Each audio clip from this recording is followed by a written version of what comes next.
Bonjour à tous les passionnés de plantes. Dites-moi, est-ce que vos plantes d'intérieur ont l'air un peu tristes en ce moment?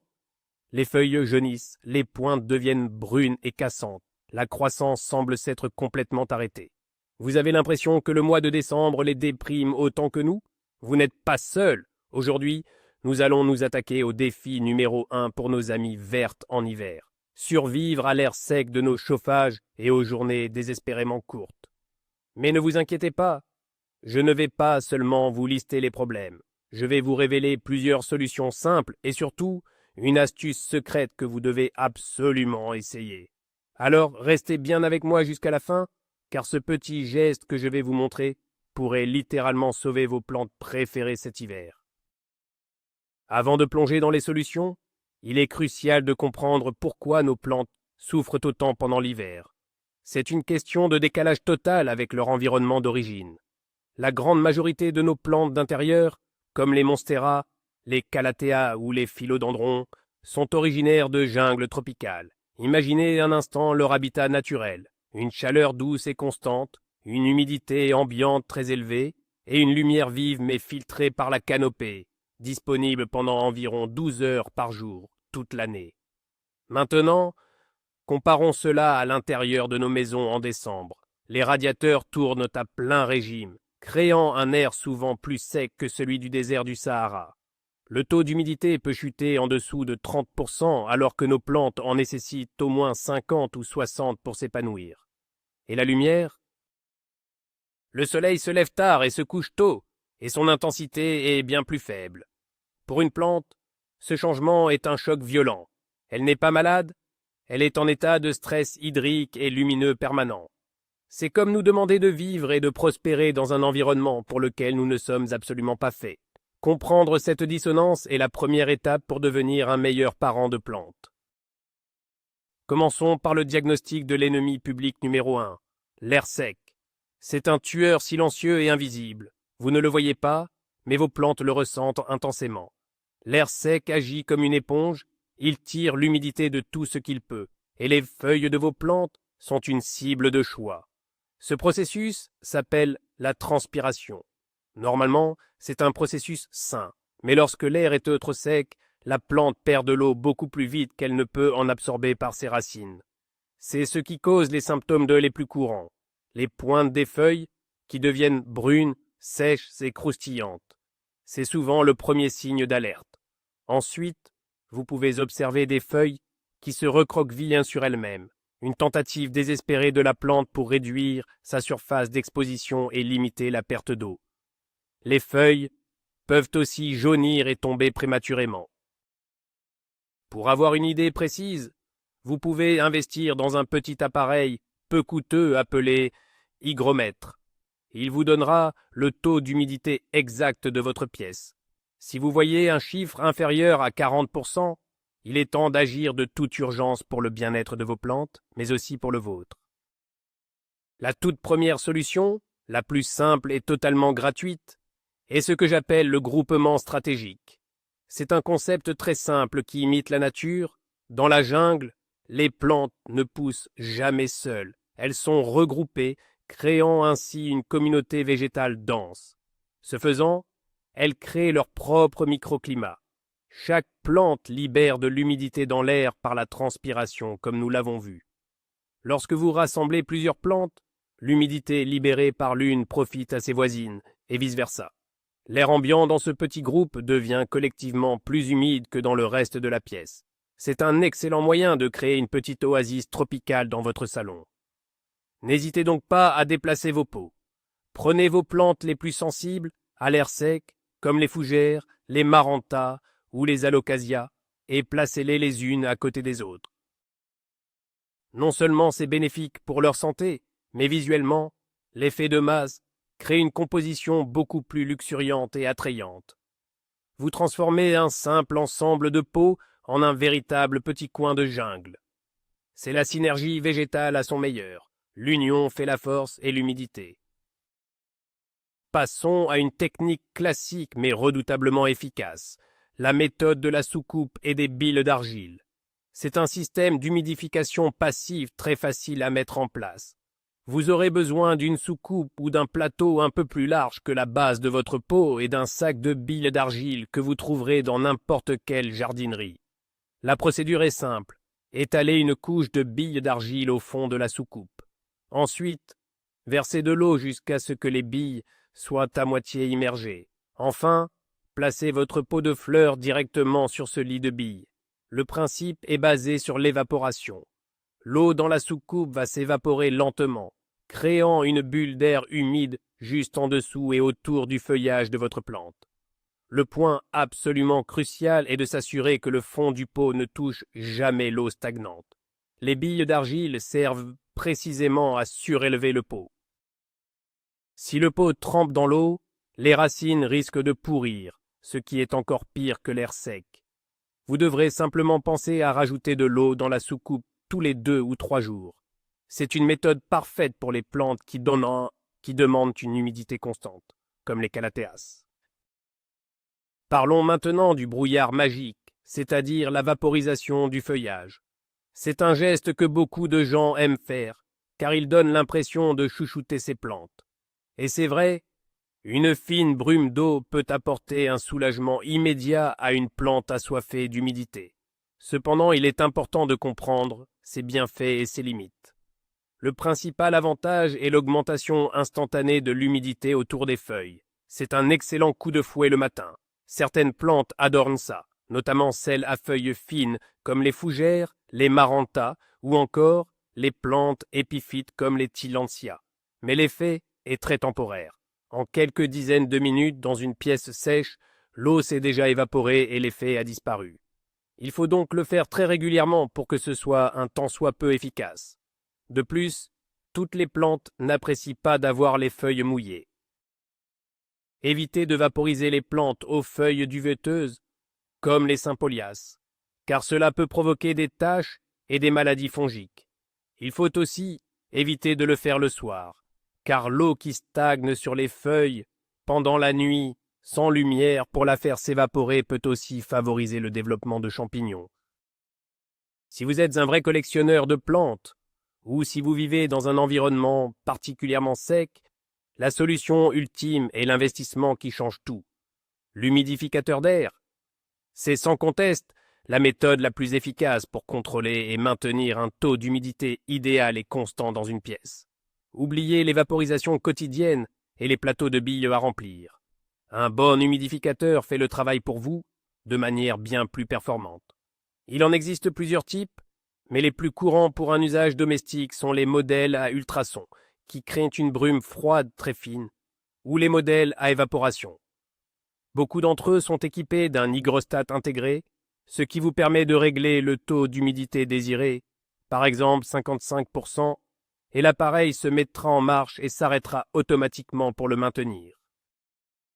C'est un véritable changement de jeu pour les plantes tropicales exigeantes. Et le bonus, c'est que c'est aussi excellent pour votre propre santé. Un air moins sec est meilleur pour votre peau, vos voies respiratoires et aide même à réduire la propagation de certains virus. C'est un investissement pour vos plantes et pour votre bien-être. Maintenant que nous avons longuement parlé de l'humidité, attaquons-nous à l'autre grand ennemi de l'hiver, le manque de lumière. La lumière est la nourriture principale d'une plante. Grâce à un processus fascinant appelé la photosynthèse, les plantes utilisent l'énergie lumineuse pour transformer le dioxyde de carbone et l'eau en sucre, qui sont leurs carburants pour grandir. En hiver, non seulement les jours sont plus courts, mais l'angle du soleil est plus bas, et le ciel est souvent couvert. L'intensité lumineuse qui atteint nos fenêtres est donc considérablement réduite. Les signes d'une plante en manque de lumière sont assez clairs. Le plus évident est l'étiolement. La plante s'étire désespérément vers la source de lumière la plus proche, produisant de longues tiges faibles avec des feuilles très espacées. Vous pouvez aussi remarquer que les nouvelles feuilles sont plus petites que les précédentes. Pour les plantes au feuillage panaché, comme certains pothos ou syngoniums, un manque de lumière se traduit souvent par une perte de leur belle couleur. Les parties blanches ou roses diminuent au profit du vert, car la plante essaie de maximiser sa surface de chlorophylle pour capter le peu de lumière disponible. Face au manque de lumière, la première action à entreprendre est un véritable balai des pots. Il s'agit tout simplement de rapprocher un maximum de plantes de vos fenêtres. Chaque centimètre compte. La quantité de lumière diminue de manière exponentielle à mesure que l'on s'éloigne d'une fenêtre. Une plante placée à 2 mètres d'une fenêtre reçoit beaucoup moins de lumière qu'une plante posée sur le rebord. En hiver, les fenêtres, orientées au sud, sont les meilleures amies de vos plantes, car elles reçoivent le plus de lumière directe. Les fenêtres est et ouest sont aussi de très bonnes options. N'ayez pas peur de réorganiser votre intérieur pour la saison. Les plantes qui passaient l'été dans un coin un peu sombre de la pièce doivent impérativement être déplacées vers la lumière. Pensez aussi à un geste tout bête mais très efficace. Nettoyez vos vitres.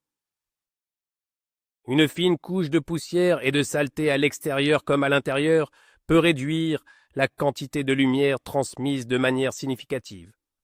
Un coup de chiffon peut faire une vraie différence.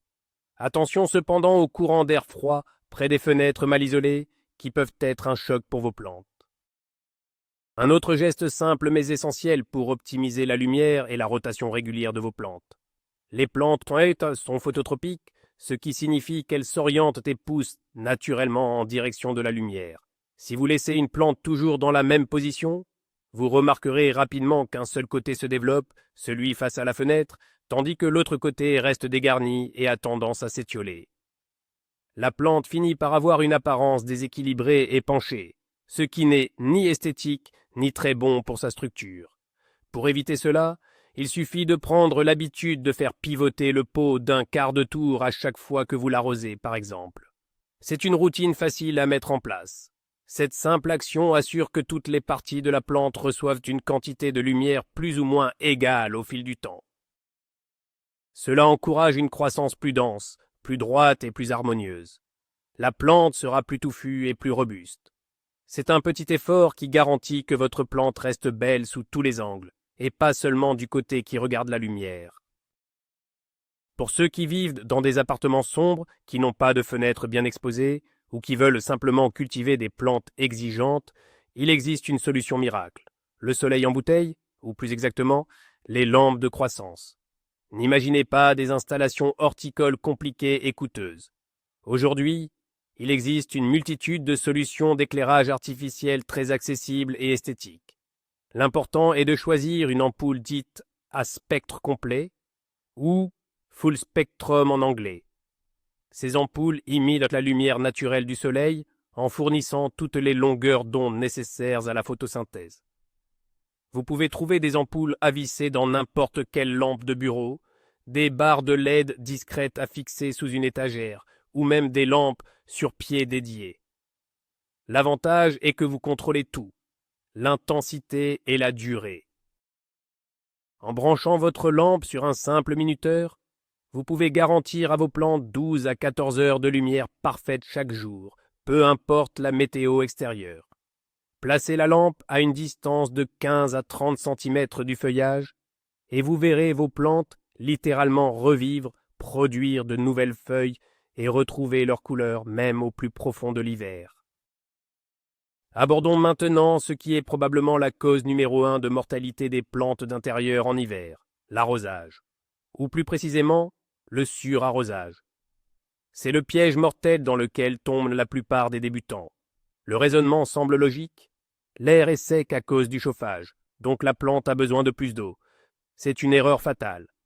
En réalité, c'est tout le contraire. Comme nous l'avons vu, la croissance de la plupart des plantes ralentit considérablement en hiver à cause du manque de lumière et des températures plus fraîches la nuit. Qui dit moins de croissance, dit moins de besoin en eau. Les racines sont moins actives et absorbent l'eau beaucoup plus lentement. Si vous continuez à arroser avec la même fréquence qu'en été, le terreau va rester détrempé en permanence.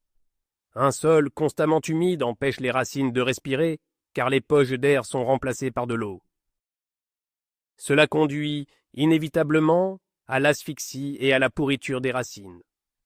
Une fois que les racines sont endommagées, la plante ne peut plus s'hydrater correctement, et paradoxalement, elle se met à montrer des signes de soif, comme des feuilles molles. C'est là que le propriétaire, pensant bien faire, arrose encore plus et achève sa plante. Alors, comment savoir quand arroser? La réponse est simple. Bannissez les calendriers d'arrosage. N'arrosez jamais votre plante tous les samedis par principe. Chaque plante, chaque pot, chaque environnement est différent. Votre meilleur outil pour décider s'il est temps d'arroser est tout simplement votre doigt. C'est ce que l'on appelle le test du doigt, et c'est une technique infaillible. Avant chaque arrosage, enfoncez votre index dans le terreau sur au moins 2 à 3 cm de profondeur, voire plus pour les grands pots. Ne vous contentez pas de toucher la surface, car elle sèche toujours plus vite. Si le terreau à cette profondeur est encore humide, ou s'il colle à votre doigt lorsque vous le retirez, n'arrosez pas. Attendez encore quelques jours et testez à nouveau. Si, au contraire, le terreau vous semble sec et friable au toucher, alors c'est le bon moment pour arroser. Arrosez alors généreusement, jusqu'à ce que l'eau s'écoule par les trous de drainage au fond du pot. Videz ensuite l'excès d'eau de la soucoupe. Cette méthode vous assure de répondre aux besoins réels de votre plante, et non à un planning arbitraire, et c'est la meilleure façon d'éviter le pourrissement des racines. Un détail souvent négligé, mais qui a son importance, est la qualité de l'eau que vous utilisez pour l'arrosage. Deux aspects sont à considérer, la température et la composition. Premièrement, utilisez toujours de l'eau à température ambiante. Évitez absolument d'utiliser de l'eau glacée sortant directement du robinet en hiver. Le choc thermique sur les racines d'une plante tropicale peut être très stressant et même causer des dommages. L'idéal est de remplir votre arrosoir et de le laisser reposer dans la pièce pendant plusieurs heures, voire une journée entière. Ce temps de repos a un deuxième avantage. Il permet à une partie du chlore, souvent présent dans l'eau du robinet, et potentiellement irritant pour les plantes sensibles, de s'évaporer. Si vous voulez vraiment chouchouter vos plantes, notamment les plus délicates comme les calatheas ou les orchidées qui sont sensibles aux minéraux, l'eau de pluie est la meilleure option possible car elle est naturellement douce. Sinon, l'eau filtrée ou l'eau déminéralisée, comme celle pour les fers à repasser, peut être une bonne alternative pour éviter l'accumulation de dépôts de calcaire sur le terreau et les feuilles. Nourrir ou ne pas nourrir en hiver? C'est le grand dilemme de l'engrais. Pendant la saison de croissance, au printemps et en été, nous donnons régulièrement de l'engrais à nos plantes pour soutenir leur développement rapide et la production de nouvelles feuilles. Il est donc tentant de vouloir continuer à leur donner ce petit coup de boost en hiver en pensant que cela les aidera à surmonter cette période difficile. C'est en fait une très mauvaise idée, qui peut faire plus de mal que de bien. Comme nous l'avons répété, la plupart des plantes entrent dans une phase de dormance ou de semi-dormance en hiver. Leur métabolisme ralentit, leur croissance est minime, voire inexistante. Elles sont au repos. Dans cet état, elles n'ont pas besoin des nutriments supplémentaires fournis par l'engrais. Si vous leur en donnez, les sels minéraux de l'engrais ne seront pas absorbés par les racines et vont s'accumuler dans le terreau. Cette concentration excessive de sel peut devenir toxique et littéralement brûler les racines délicates de la plante. C'est comme forcer quelqu'un qui dort à manger un repas très copieux. C'est inutile et potentiellement dangereux. La règle générale est donc très simple. Pas d'engrais de octobre à mars. Cependant, comme pour toute règle, il y a l'exception qui la confirme. Quand faut-il donc fertiliser en hiver? Il existe quelques cas spécifiques où un apport d'engrais très léger peut être bénéfique. Cela concerne principalement les plantes qui ont un cycle de croissance inversé ou qui fleurissent naturellement en hiver. L'exemple le plus connu est le cactus de Noël, Schlumbergera, qui, comme son nom l'indique, produit ses magnifiques fleurs au cœur de l'hiver. Pour soutenir cette floraison, un apport d'engrais très dilué peut être utile. C'est aussi le cas de certaines orchidées, comme les Phalaenopsis, qui peuvent initier une nouvelle hampe florale en hiver. Si vous observez que l'une de vos plantes continue de produire activement de nouvelles feuilles malgré la saison, cela signifie qu'elle est dans de très bonnes conditions, probablement sous une lampe de croissance, et qu'elle n'est pas en dormance. Dans ces cas précis, et uniquement dans ces cas, vous pouvez donner de l'engrais, mais en respectant une règle d'or, diviser par 2, voire par 4, la dose recommandée par le fabricant. Il s'agit de donner une collation légère, pas un festin. Un danger souvent sous-estimé en hiver est celui des courants d'air froid. Nos plantes tropicales sont habituées à une température stable. Elles détestent les changements brusques. Un courant d'air glacial, même de courte durée, est un choc thermique violent pour leur feuillage. Les sources de ces courants d'air sont nombreuses dans nos maisons. Une porte d'entrée qui s'ouvre et se ferme fréquemment, une fenêtre mal isolée ou laissée entr'ouverte pour aérer, ou encore une bouche de ventilation qui souffle de l'air froid. Une plante placée directement sur le chemin de ce flux d'air va réagir de manière très spectaculaire, souvent par une chute soudaine et massive de ses feuilles. Le ficus benjamina est tristement célèbre pour cette réaction. Vous le déplacez ou il prend un coup de froid et le lendemain vous retrouvez un tapis de feuilles à son pied. Avant de placer vos plantes près des fenêtres pour la lumière, vérifiez bien l'isolation. Passez votre main le long du cadre pour sentir si de l'air froid s'infiltre. Éloignez également vos plantes des radiateurs qui créent des courants d'air chaud et sec tout aussi néfastes et des portes d'entrée. Une température stable est l'une des clés d'un hiver serein pour vos plantes. L'hiver est peut-être une saison de repos pour les plantes, mais c'est la haute saison pour les nuisibles. C'est un paradoxe, mais nos intérieurs chauffés et secs en hiver créent des conditions idéales pour la prolifération de certains parasites, notamment les acariens ou araignées rouges et les cochenilles. Ces petites bêtes adornent l'air sec et détestent l'humidité. Elles trouvent donc refuge sur nos plantes affaiblies par les conditions hivernales. Les araignées rouges sont minuscules et difficiles à voir à l'œil nu, mais vous pouvez repérer leur présence grâce aux très fines toiles qu'elles tissent entre les feuilles et les tiges et à l'aspect décoloré et moucheté des feuilles. Les cochenilles, elles, peuvent être farineuses, petits amas cotonneux blancs, ou à bouclier, petites carapaces brunes. Elles se cachent souvent à l'aisselle des feuilles et le long des nervures.